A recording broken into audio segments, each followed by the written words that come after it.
তাতে না বলছেন কি, গীতায় ভগবান শ্রীকৃষ্ণ নিজে অর্জুনকে বলেছেন,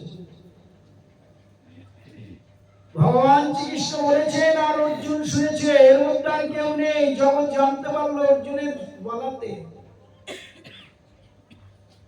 তাহলে তিনি কৃষ্ণ।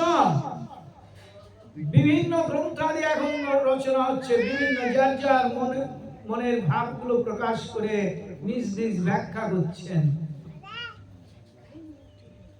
তিনি আগে ব্যাখ্যা যে করা হবে সেটা তিনি আগেই জানতেন।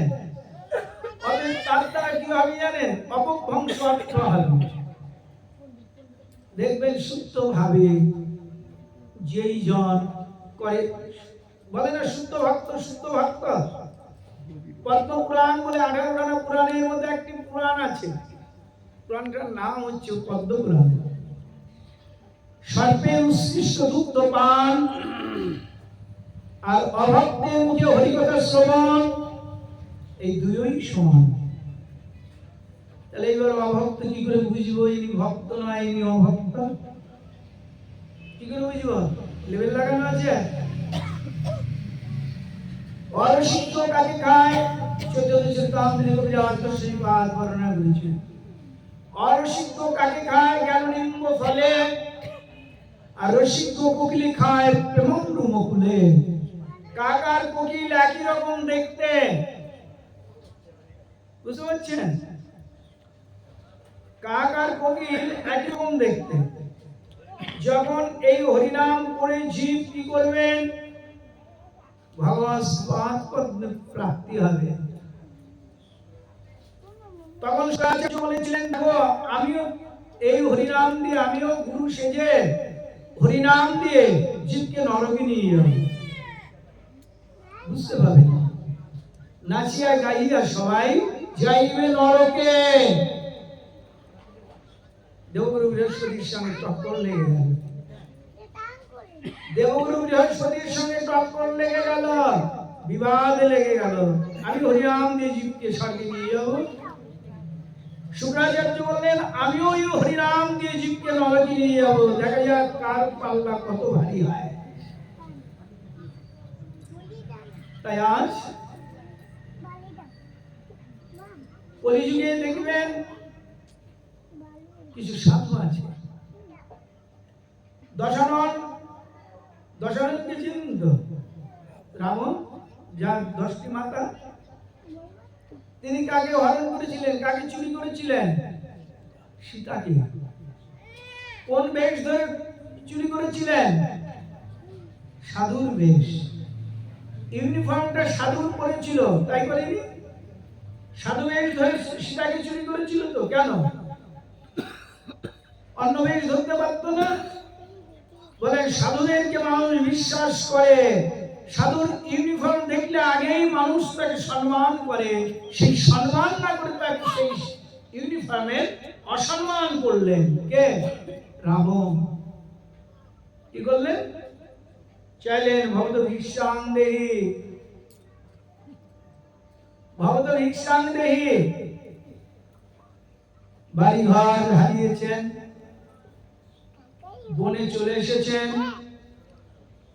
পতি আজ বনে, গৃহে কিছু নেই। তখন মা জানকীর কাছে গিয়ে ভবত ভিক্ষাং দেহি প্রার্থনা করলেন।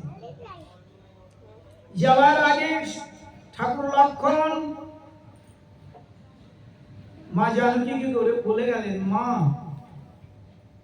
আমি এমন একটা গন্ডি এঁকে দিয়ে যাচ্ছি, এই গন্ডির বাইরে তুমি বেরোবে না। যত কিছু করবার গন্ডির ভেতর থেকে করবে, বাইরে আসবে না। গন্ডি এঁকে দিলেন। দশানন এলেন, এসে তিনি তার ক্ষমতার দ্বারা গন্ডি পার হতে পারলেন না। তিনি ডাকছেন, ভবত ভিক্ষাং দেহি। যার গৃহে কোনো কিছু নেই, উপনিষদ বলেছেন তৃণানি ভুবিরতকং বাকুচুত্তন্নবা ইত্তত্তানি সদা গৃহে নন্নত্থ চ কদাচনম। যার কোনো কিছু নেই, যিনি ভিখারি, ভিক্ষা করে খান। সারাদিন ভিক্ষা করেছে, কিছু চাল পেল। কোন রেলওয়ে প্ল্যাটফর্মে কোন যাত্রী বিশ্রামাগারের পাশে তিনখানা ইট দিয়ে একটা উনুন তৈরি করলো। একটা ঘটির মধ্যে বাটির মধ্যে চাল আর জল দিয়ে কাঠ খড় দিয়ে রন্ধন করছে। কি করছে? অন্ন, প্রাণ রক্ষার জন্য যতটুকু ভিক্ষা করে পেয়েছিল রন্ধন করলো। এইবার খেয়ে সে ওই যাত্রী বিশ্রামাগারের ওখানেই শয়ন করেছে, শুয়ে আছে। পরদিন সকালে যদি তার গৃহে যদি একজন ভিখারি যায়, সে কিছু দিতে পারবে কি? উপনিষদ বলেছেন তার কাছে তিনটি বস্তু এখনো রয়েছে।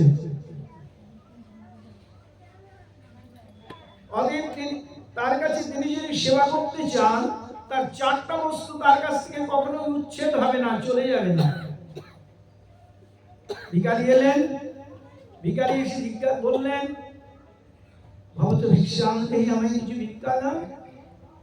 তিনি প্রকৃতি যদি মানুষ হন, প্রকৃতি যদি গৃহী হন, প্রকৃতি যদি সাধু হন, তিনি কি করবেন? তার চারটা বস্তু দেওয়ার আছে। কি কি? তিনি আর শাস্ত্রের শ্লোকটা বর্ণনা করেছেন। ধান দেখেছেন? সব ধানের গাছ হয় কি? ধান ঝেড়ে দিয়ে দেখবেন কিছু চিটা ফেলে দেয়, চিটার থেকে অঙ্কুরিত গাছ হয়, কিন্তু ফল হয় না, হয় কি? তার শ্লোক ভিন্ন, কোন মন্ত্র উচ্চারণ করলে ফল হবে না। তাই বলেছেন ত্রিনানি ভূমিরতকং বা কুচতুত্তন্নবা ইত্যত্তানি সদা গৃহে নন্নর্থচ কদাচনম। শব্দের অর্থগুলো জানতে হবে। শব্দের অর্থ যদি জানতে পারো, পরমার্থ তোমার কাছে আসবে। আর শব্দের যদি অর্থ না জানো, তাহলে পরমার্থ তোমার কাছ থেকে সরে যাবে। কথা বুঝতে পারছেন? আমরা কোন শব্দের অর্থ জানতে চাই না। কেন? আমার কাছে তো গ্রন্থ আছে। আরে ওই গ্রন্থটা যে কাজ করছে না, উপকার করছে না, ক্ষতি করছে, সেটা আমি বুঝতে পারছি না। তাহলে বুঝতে হলে একজন জ্ঞানী ব্যক্তির কাছে যেতে হবে। বুঝতে পারছেন? সেই ভিখারি এসে বললেন, ভক্ত ভিক্ষাং দেহি।